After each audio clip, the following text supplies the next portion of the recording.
Hello guys, welcome back to my YouTube channel. I hope मेरी videos अभी तक आपके लिए काफ़ी हेल्पफुल रही है एंड कमेंट करके ज़रूर बताना कि आपके दोनों एग्जाम्स कैसे रहे हैं। एंड एक छोटी सी रिक्वेस्ट है मेरी, अगर आपने मेरे चैनल को अभी तक सब्सक्राइब नहीं करा तो please please please subscribe to my YouTube channel and hit the bell icon, जिससे कि आपको मेरी वीडियोज़ के अपडेट मिलते रहे। तो आज मैं लैंग्वेज अक्रॉस द करिकुलम के इंपॉर्टेंट टॉपिक्स डिस्कस करूँगी। कुछ की पॉइंट्स हैं एंड एक दो टॉपिक है उनके मैंने नोट्स भी इस वीडियो में ऐड करे हैं, तो वीडियो को लास्ट तक ज़रूर देखना। तो फर्स्ट आपकी जो यूनिट है अंडरस्टैंडिंग लैंग्वेज एंड कम्युनिकेशन, तो इसका जो फर्स्ट टॉपिक है meaning and concept of language, जिसके अंदर 3 और सब बुलेटिन्स है, feature, structure and function of language. तो ये इंडिविजुअली खुद में ये एक 12 मार्कर है। तो इन तीनों में से कुछ भी आपसे पूछा जाता है तो उसमें आपकी इंट्रोडक्शन, ये meaning and concept of language आएगा। एंड फिर जो भी आपसे 12 मार्कर्स में पूछा गया है उनमें से आप ये एक्सप्लेन कर देना। नेक्स्ट थिंग, लैंग्वेज की कोई भी 2 डेफिनेशन आप लर्न कर लो, क्योंकि लैंग्वेज की डेफिनेशन एक ऐसी है जो आपकी सारी बुलेटिन्स में जाएगी, चाहे वो लैंग्वेज एक्विजिशन हो, लर्निंग हो, सारी जगह आपको लैंग्वेज की डेफिनेशन लिखनी है। अब नेक्स्ट चीज़ है कि जो ये फीचर और फंक्शन है, इसमें बहुत बार मैंने बच्चों को देखा है कि फीचर को भी फंक्शन लिख देते, फंक्शन में भी फीचर लिख देते, but this is completely wrong. Features का मतलब होता है किसी भी चीज़ के डिटरमिनेंट्स, कैरेक्टरिस्टिक्स, वेरियस फंक्शन का मतलब होता है उसका रोल। तो फंक्शन ऑफ लैंग्वेज में आप लिखोगे कि लैंग्वेज का एज अ टीचर आपके लिए क्या फंक्शन है क्लास में। तो 3 फंक्शन आप बोल सकते हो, और भी हो सकते हैं। इन्फॉर्मेटिव फंक्शन है, जब भी आप कोई प्रोजेक्ट बच्चे को दे रहे हो तो आप उसमें इन्फॉर्मेटिव फंक्शन यूज़ कर रहे हो लैंग्वेज का। नेक्स्ट, डायरेक्टिव फंक्शन आप यूज़ कर सकते हो लैंग्वेज का, जब आप बच्चों को रिक्वेस्ट कर रहे हो या फिर कुछ कमांड कर रहे हो या फिर कोई स्पेसिफिक एरिया में डायरेक्ट कर रहे हो। एंड नेक्स्ट आपका फंक्शन हो सकता है, वो है आपका एक्सप्रेसिव फंक्शन, जो आप यूज़ कर सकते हो अपनी क्लास में अपनी फीलिंग्स, अपने इमोशंस को एक्सप्लेन करने के लिए। तो ये फंक्शंस ऑफ लैंग्वेज होते हैं। फंक्शन का मतलब होता है उसका रोल क्या है, फीचर्स मतलब उसके क्या कैरेक्टरिस्टिक्स है। तो फीचर्स में आप लिख सकते हो कि जो लैंग्वेज है वो एक मोड है ऑफ कम्युनिकेशन का, ये वेरी करता है from one culture to another. तो ये सब फीचर में आ गए। नेक्स्ट, स्ट्रक्चर ऑफ लैंग्वेज, एक प्रॉपर डायग्राम के साथ आप ये वाला अगर आपका क्वेश्चन आता है तो एक्सप्लेन करना, क्योंकि डायग्राम आपके आंसर को और ज़्यादा इन्हांस करेगा। नेक्स्ट है meaning and concept of communication, types of communication, human and animal communication. तो चांसेस है कि ह्यूमन एंड एनिमल कम्युनिकेशन वाला आपका 12 मार्कर में आ जाए। तो अगर ये 12 मार्कर में आता है तो इसके साथ आपको meaning and concept of communication individually explain करना है, कम्युनिकेशन की डेफिनेशन लिखनी है, और फिर ह्यूमन एंड एनिमल कम्युनिकेशन को एक टैबलर फॉर्म में आपको इन दोनों का डिफरेंस एक्सप्लेन करना है। और जो आप डिफरेंस एक्सप्लेन करोगे वो लास्ट में टैबलर फॉर्म में कर देना, और उससे पहले जो पॉइंट्स उस पर मैंशन है उसको इलेबरेटली पहले समझा देना। Next is your perspective in language development. तो पर्सपेक्टिव इन लैंग्वेज डेवलपमेंट में तीन थ्योरीज हैं। एंड अगर मैं आपको अपना बताऊं तो उस टाइम मैं कंटेंट देख के बीएड का बहुत डर जाती थी, तो मैंने चॉम्स्की वाली थ्योरी छोड़ दी थी, जो मेरी सबसे बड़ी गलती रही, क्योंकि सीटेट में भी वो पढ़ना पड़ा। And this is one of the theories जो काफ़ी इंटरेस्टिंग है और ईजी भी है। तो आप कोई भी थ्योरी मत छोड़ना। फर्स्ट थिंग फर्स्ट, अगर कुछ भी कर रहे हो तो पूरा करके जाओ। थ्योरीज कर रहे हो तो पूरी करके जाओ। ये टॉपिक कर रहे हो तो पूरा करके जाओ। छोड़ना है तो पूरा छोड़ो और करना है तो पूरा करो। मतलब मेरी ये एम रहती है हमेशा पढ़ते वक्त कि मैं करती हूँ तो पूरा करती हूँ, वरना मैं पूरा छोड़ती हूँ। तो जैसे कि मैं प्रीवियस वीडियो में बोलती हूँ कि आपको छोड़ना कुछ नहीं है। अगर आप कोई चीज़ छोड़ने की भी सोच रहे हो तो उसकी बुलेटिन का एक एक वर्ड आपको पता होना बहुत बहुत ज़रूरी है। तो पहले मैं आपको वाइगॉत्स्की का बताती हूँ कि वाइगॉत्स्की की थ्योरी जो आपने सीडीपी में पढ़ी है, वही वाली आपको पूरी थ्योरी लिखनी है, जो भी जेड एंड जो इसका प्रॉपर डायग्राम था। बस उसके अंदर 1 पेज या 1.5 पेज या 2 पेज आप ऐसे कर सकते हो, 3:4 रख सकते हो कि 3 से मतलब है मेरा कि 3 पेजेस में आप 3 साइड्स में आप एक्सप्लेन कर दो वाइगॉत्स्की का क्या टेक है लैंग्वेज डेवलपमेंट में, और स्टार्टिंग में पहले जो लेव वाइगॉत्स्की है उनकी थ्योरीज एक्सप्लेन कर दो।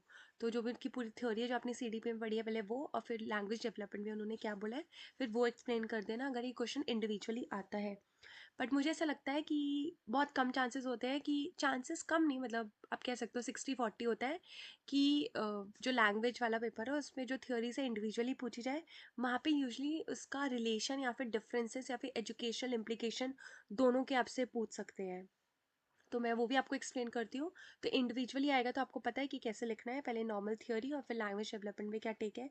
बी एफ स्किनर की थ्योरी तो खुद में ही एक बहुत ही अच्छी थियोरी और बहुत ही डिटेल्ड है, तो इसके चांसेस है कि स्किनर की थियोरी आपकी इंडिविजुअली आ जाए।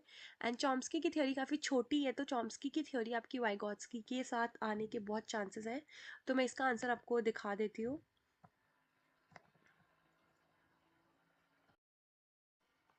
तो आप जैसे कि मेरी स्क्रीन पे देख ही सकते हो कि नॉर्म चॉम्स्की की जो थ्योरी है लैंग्वेज डेवलपमेंट में, उसमें पहले आप इंट्रोडक्शन थोड़ी सी दे देना। नेक्स्ट मैंने ना पॉइंट्स में बेसिकली डिवाइड करी है इसकी थ्योरी कि language is in our genes, ये चॉम्स्की बोलते हैं और उसका एग्जांपल दिया है।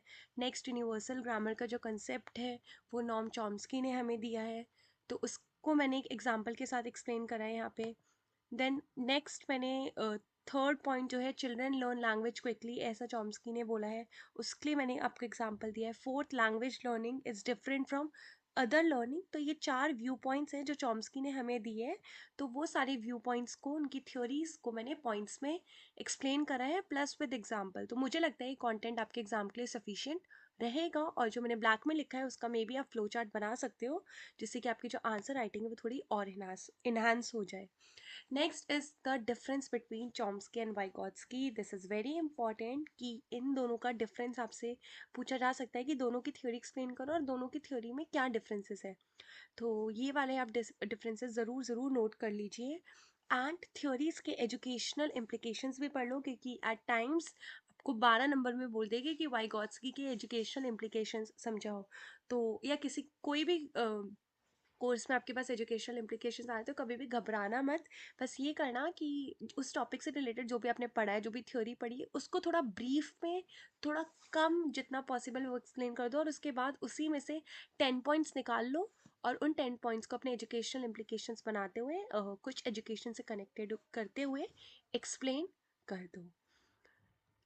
Now moving to our next topic, our next unit, which is language skills. तो लैंग्वेज स्किल्स में जो फर्स्ट टॉपिक है meaning and concept of language acquisition आपको पता होना चाहिए। मीनिंग ऑफ लैंग्वेज लर्निंग भी आपको पता होना चाहिए। इन दोनों का डिफरेंसेस भी आपको पता होना चाहिए, which is very very essential, बहुत ज़रूरी है। अगर आपको दोनों का मतलब पता चल गया तो डिफरेंसेस आप खुद से लिख सकते हो, या फिर मैं ये प्रेफरेंस करूँगी इस वाले टॉपिक लिए कि आप अपना एक डिफरेंसेस का टैबलर फॉर्म ऑलरेडी प्रिपेयर कर लो, क्योंकि बहुत इंपॉर्टेंट है ये टॉपिक, क्योंकि 12 नंबर में ये टॉपिक आने के चांसेस है। And one more thing which is your example. तो जब भी आप ये दोनों टॉपिक पढ़ रहे हो तो इसके अंदर आपको मेरी स्क्रीन पे 2 एग्जाम्पल दिख सकते हैं, एग्जाम्पल ज़रूर लिख कर आना, क्योंकि आपसे ऐसे बोला जा सकता है कि language acquisition and language learning का कंसेप्ट समझाओ विद एग्जाम्पल। तो यहाँ पे मैंने एग्जाम्पल मेंशन करा हुआ है, तो इसको ज़रूर एग्जाम्पल ये वाला, अगर आपसे पूछा भी ना जाने तो एग्जाम्पल आप लिखो, क्योंकि एग्जाम्पल इज समथिंग जो आपकी राइटिंग, आंसर राइटिंग को बहुत और अच्छा बनाते हैं। Now next slide, sorry, the next topic, which is acquisition of the 4 language skills. तो पहली चीज़ आपको इसमें मीनिंग ऑफ लैंग्वेज स्किल पता होना चाहिए। कोई भी लैंग्वेज स्किल आपसे पूछा जाए उसमें सबसे पहली चीज़ आप इंट्रोडक्शन दोगे, लैंग्वेज स्किल का मीनिंग क्या है, लैंग्वेज की डेफिनेशन लिखोगे। एंड नेक्स्ट आपको ये पता होना चाहिए कि जो लैंग्वेज स्किल्स हैं उनकी जो डिवीजन है, अब बाय डिवीजन आई मीन कि कौन से रिसेप्टिव स्किल्स हैं एंड कौन से आपके इसमें से प्रोडक्टिव स्किल्स है। अब जो आपके रिसेप्टिव स्किल्स है, जिन्हें हम पैसिव स्किल्स भी बोलते हैं, वो है आपके लिसनिंग एंड रीडिंग वाले, मतलब आपके ये जो ऑड नंबर्स वाले हैं। नेक्स्ट, इन्हें रिसेप्टिव स्किल्स को हम पैसिव स्किल्स भी बोलते हैं, वेरेस जो आपके प्रोडक्टिव स्किल्स हैं वो आपके इवन नंबर वाले हैं, जिसे हम एक्टिव स्किल्स भी बोलते हैं, या फिर आप कह सकते हैं एक्सप्रेसिव स्किल्स भी बोलते हैं।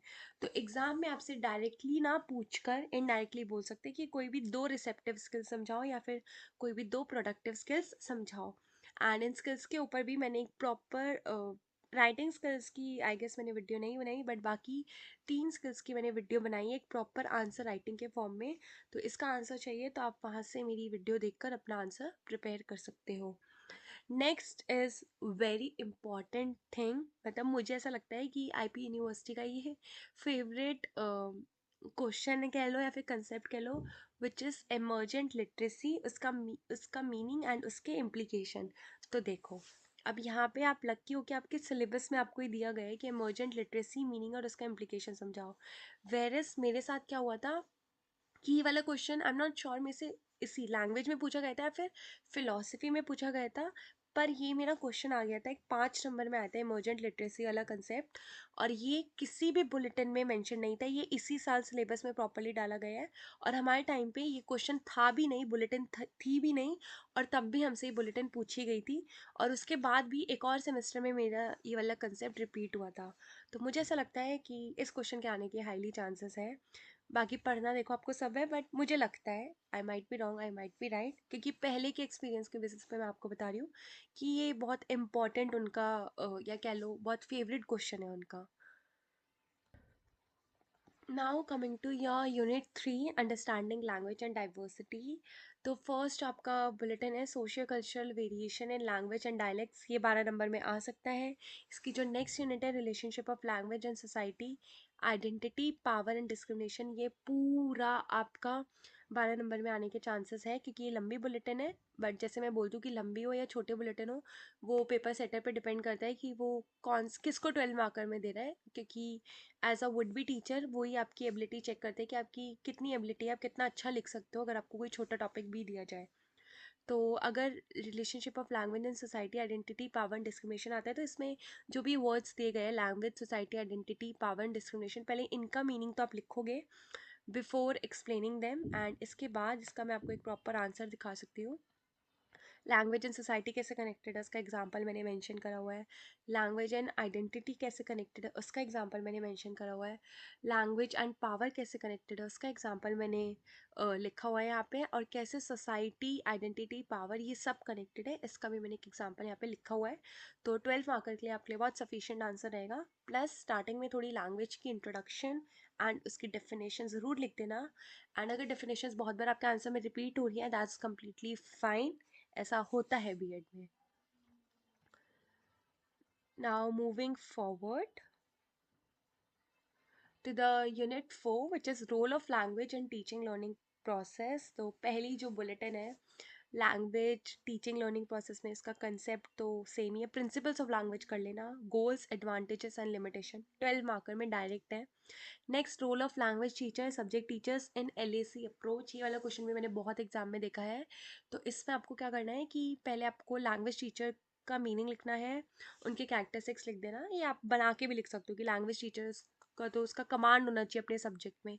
इनफैक्ट यहाँ पे चीज़ें सोचना कि टीचर में, सब्जेक्ट टीचर में क्या होनी चाहिए, वही आप लैंग्वेज टीचर के में कॉमन लिख सकते हो। कम्युनिकेशन स्किल होने चाहिए, रिसोर्सफुल होना चाहिए, कंटेंट की नॉलेज होना चाहिए, हेल्पफुल होना चाहिए, पेशेंस होना चाहिए। नेक्स्ट सब्जेक्ट टीचर, अब लैंग्वेज टीचर और सब्जेक्ट टीचर जैसे मैंने बोला कि पॉइंट्स कुछ सेम हो सकते हैं एंड कुछ ऑब्वियसली डिफर कर सकते हैं, कि जो लैंग्वेज टीचर है उनकी काफ़ी फ्लुएंसी, एक्यूरेसी, ये पॉइंट है जो सब्जेक्ट टीचर के साथ नहीं जाएंगे, लैंग्वेज टीचर के साथ जाएंगे। तो पहले आप इनको इंडिविजुअली एक्सप्लेन कर देना, सब्जेक्ट टीचर, लैंग्वेज टीचर का रोल। नेक्स्ट एलएसी अप्रोच का अगर मैं आपको बेसिक मतलब बताऊं तो एलएसी की फुल फॉर्म है लैंग्वेज अक्रॉस द करिकुलम, और ये एक एजुकेशनल अप्रोच है जो ये बोलती है जो लैंग्वेज लर्निंग है, जब हम लैंग्वेज सीखते हैं ये एक इंटीग्रेटेड है सारे सब्जेक्ट्स में, और सिर्फ ये नहीं है कि हम जो लैंग्वेज है वो सिर्फ इंग्लिश है तो वो सिर्फ हम इंग्लिश की क्लास से सीख रहे हैं, नहीं, हम इंग्लिश जो है हम सोशल साइंस की क्लास से भी सीखते हैं। तो ये एलएसी अप्रोच ये बोलती है। तो ये अप्रोच रिकोगनाइज करती है कि जो लैंग्वेज है बहुत ही इंपॉर्टेंट है, बहुत ही इसेंशियल है किसी भी चीज़ को समझने के लिए, और अपनी नॉलेज को हम एक्सप्रेस कर सकते हैं through language. Next is relationship to content based instruction, humanities, science and mathematics, इनका इंटर रिलेशन शो करना है। एंड जो लास्ट टॉपिक है classroom discourse, purpose, types and importance. तो मुझे ये क्वेश्चन भी ऐसा लगता है कि आईपी वालों को फेवरेट है, तो ये क्वेश्चन भी 12 मार्कर में आने के इसके भी हाईली चांसेस है।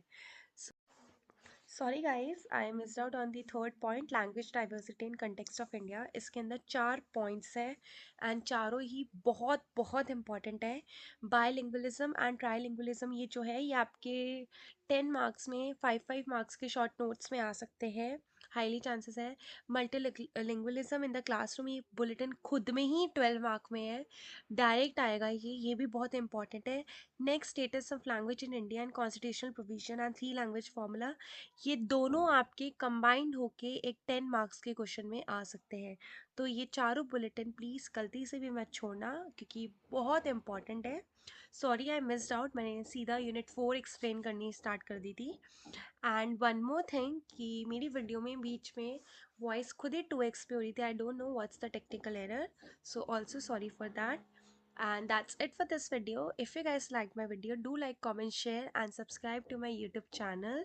Till then, thank you everyone and best of luck. Also a huge thank you to each one of you for showering so much love on my previous video. Thank you guys, thank you, best of luck.